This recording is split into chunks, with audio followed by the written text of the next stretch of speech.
We all have moments when we think we have the suckiest job on the planet. But our jobs are nothing compared to some common jobs in the early 1900s. There was no overtime pay back then, and people often worked 12 hours a day, 6 days a week. Kids worked those long hours in the mines or the mills alongside one of their parents. Adults worked jobs that barely paid enough to put food on the table. There were no healthcare benefits, and no one looked out for the safety of workers. 10-horse urine collector. In the 1930s, the Canadian medical establishment needed pregnant horse urine to make its estrogen. At that time, estrogen was used to relieve menopause symptoms. But getting the horse urine was a bit of a problem. Horse farms in Canada had to hire men to collect the horse urine before it could be sold. This job involved watching over several pregnant mares at a time. When the mares would pee, the urine collector would rush over with a bucket and collect the urine. Since the mares showed little sign that they were about to pee, the collector had to be quick on his feet and rush with bucket in hand from one horse to the next. The pay for all of this work? Barely anything. Only a few milligrams of estrogen could be extracted from each liter of urine, meaning a urine catcher had to gather a lot of urine to earn more than a crumb on his dinner plate. With the invention of synthetic estrogen, collectors of pregnant horse pee were no longer needed. 9 tunnel watchman shack fixed overexposure. During the 1900s, trains moved goods from one side of the country to the next. At any given time, thousands of men, women, and children worked for the railroads. They made sure that the tracks were kept safe, the passengers were cared for, and the trains kept running. One especially unsavory position was tunnel watchman. There are many different accounts of what tunnel watchmen did, and the job title seemed to vary slightly among railroad companies and regions. At the New Hamburg Tunnel in New York State, the tunnel watchman punched a time card at one end of the tunnel and walked to the other end of the tunnel, making inspections as he went. Then he would punch his time card again and head back through the tunnel. Back and forth he went for his entire shift, punching his time card at each end as proof that he was doing his job. The Chicago and Northwestern Railway Company had a different system that included a tunnel watchman at each end of the tunnel. One watchman signaled the other at the approach of a train, and each man was in charge of keeping his section of the tunnel tracks free of debris and obstacles. Failure to keep the tracks cleared could easily lead to the death of a watchman, as could fires, derailments, and being on the tracks at wrong moment. A watchman often remained in a small shack, pictured above, at the end of the tunnel. 8 canal digger. Although the French started construction of the Panama Canal in the 1800s, the U.S. took over the operation in 1902 under President Theodore Roosevelt. The main reasons for the switch were serious engineering problems and the large number of men dying from disease. Construction of the canal under the French claimed the lives of over 20,000 workers. Under the U.S., roughly 5,600 more men lost their lives. Armed with over 100 modern, steam shovels, the men who dug out the canal endured long hours and backbreaking work, but that wasn't the main danger they faced. Early on, malaria and yellow fever claimed many lives during the building of the Panama Canal. At first, medical workers were convinced that dirty conditions and bad air were to blame for the outbreaks. However, by the early 1900s, doctors learned that these diseases were transmitted by mosquitoes. Efforts were made to remove breeding grounds and get rid of standing water to reduce the mosquito population. 7 Spragger. In coal mining regions, the fastest boys were put to work as spraggers. Beginning around 6 o'clock in the silent video above, you can see a spragger at work in a Pennsylvania anthracite coal mine. These daring boys would carry 20 to 30 long pieces of wood, called sprags, while keeping up with the mine cars as they went down hills. To prevent the mine cars from going too fast and speeding off the track, spraggers would jab the sprags into the wheels of the mine cars to slow them down.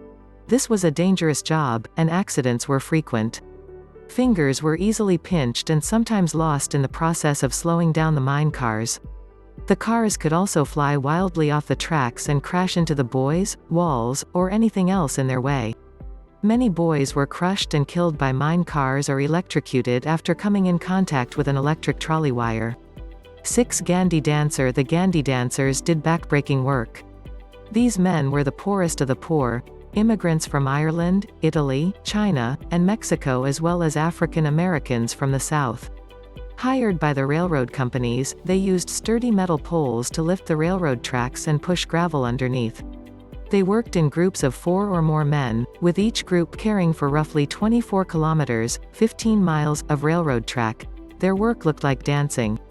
As a callman sang or called out a rhyme, the Gandhi dancers tapped their Gandhi sticks on the track, pushing on the third or fourth beat of the song.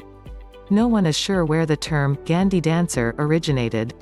Some say it was taken from the Gandhi Manufacturing Company in Chicago. But no one has been able to verify that a railway equipment company with that name ever existed. By the 1950s, it no longer mattered. Railroad track repair was finally done by machines, and Gandhi dancers were no longer needed. Fire knockers redo fire knocker was another hellish job offered by the railroad companies. After a train completed its run, it was parked in a railway yard. The fire knockers would clear the engine of fire and cinders over a cinder pit in the yard. They would then wash the hot engine in water to cool it down and reload it with coal for the next run. Pictured above is the 1908 day crew of fire knockers for the Missouri-Kansas-Texas Railroad. This job may sound simple. But without fire safety gear or any safety standards, these boys and men risked their limbs and lives as fire knockers. Many cases were brought against the railroad companies for injuries and deaths. However, the railroad companies were usually found faultless. In a case brought before a Texas court in 1921, the court decided that it was the fire knockers' fault for trying to maneuver a faulty ash pan, not the fault of the company that owned the train. The injured fire knockers' request for a rehearing was denied. In the early 1900s, railway companies had more pull in the courts, and a worker's right to a safe working environment was just a novel idea. Breaker Boys 632 Life inside the coal mines was rough for the men and even worse for the boys that worked as breakers. Breaker boys were hired at 8 to 12 years of age and worked for 12 to 14 hours a day hunched over chutes. They spent their long hours sorting the coal and shale brought out of the mines. These young boys were often covered in black dust that also coated the inside of their lungs. Historical accounts say that you could see the black dust coming out of their noses when the boys exhaled. The least fortunate of these boys got injured on the job. Cuts, scrapes, and broken bones were common. Sometimes, a boy got chewed up in the machinery or fell to his death down a coal chute. Due to the hunched position in which they worked, some of these boys became permanently deformed. Those that survived intact often went on as men to work deeper in the mines. 3 Lighthouse KEEPERLIGHTHOUSE 122416670. The job of a lighthouse keeper wasn't as dangerous as working in the coal mines or for the railroad. But the work hours were long, and there was little time off to do other things. Before lighthouses used electricity, they had caretakers. This usually meant that a man, his wife, and possibly their children lived at the lighthouse full-time. The day's work began before dusk when the lamp was inspected and refueled before lighting. After the lamp was lit, it had to be watched overnight to make sure it remained bright. The lighthouse keeper also had to watch for shipwrecks during the dark nights and especially during bad storms. At daybreak, the lamp was turned off, and all of the equipment was cleaned. Aside from the all-night duties, the keeper and his family were responsible for the upkeep of the lighthouse and the surrounding property. Many grew vegetable gardens to help provide them with food. With some of the lighthouses on secluded islands, day trips needed to be planned well in advance. These families made rare trips to the nearest towns to resupply themselves with essential items. Other lighthouses were land-based and close to port cities. Lighthouse jobs at these locations were coveted by lighthouse keepers with families because they had easy access to entertainment and necessities. The job has been described as lonely, tedious, and boring. It took a certain kind of person who did not mind the solitude and monotony to handle the job. 2 Copper mine trammer. Deep in the copper mines, trammers would fill rock cars full of copper ore. Using nothing but their own strength, they pushed these heavy loads to the chutes, where the loads were brought to the surface. Although we can all imagine that this was backbreaking work, this is another job that sounds simple but isn't. The risks to life and limb were an everyday reality. Even though machines became able to do much of the hauling by the year 1900, some railroads continued to use trammers for another 10 years or more.